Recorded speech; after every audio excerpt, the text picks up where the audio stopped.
నేటి నుంచి 2 రోజుల పాటు చంద్రబాబు సొంత నియోజకవర్గం అయిన కుప్పంలో పర్యటించనున్నారు.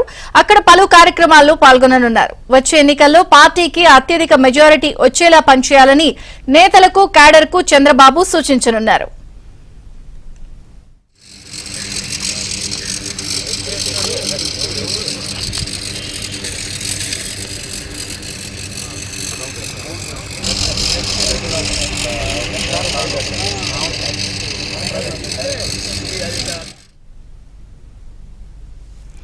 మరోసారి కుప్పం గడ్డ చంద్రబాబు అడ్డా అని నిరూపించేలా కార్యకర్తలను సమాయత్తం చేయనున్నారు చంద్రబాబు నాయుడు. చంద్రబాబు పర్యటన కోసం టీడీపీ శ్రేణులు భారీ ఏర్పాట్లు చేశారు.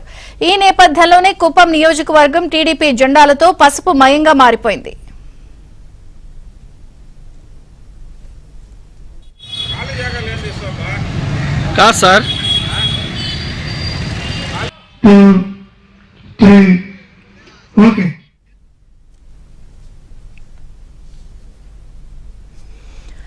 రైట్, ఇక కుప్పం పర్యటనకు సంబంధించి మరిన్ని వివరాలు మా ప్రతినిధి మనోహర్ అందిస్తారు. మనోహర్.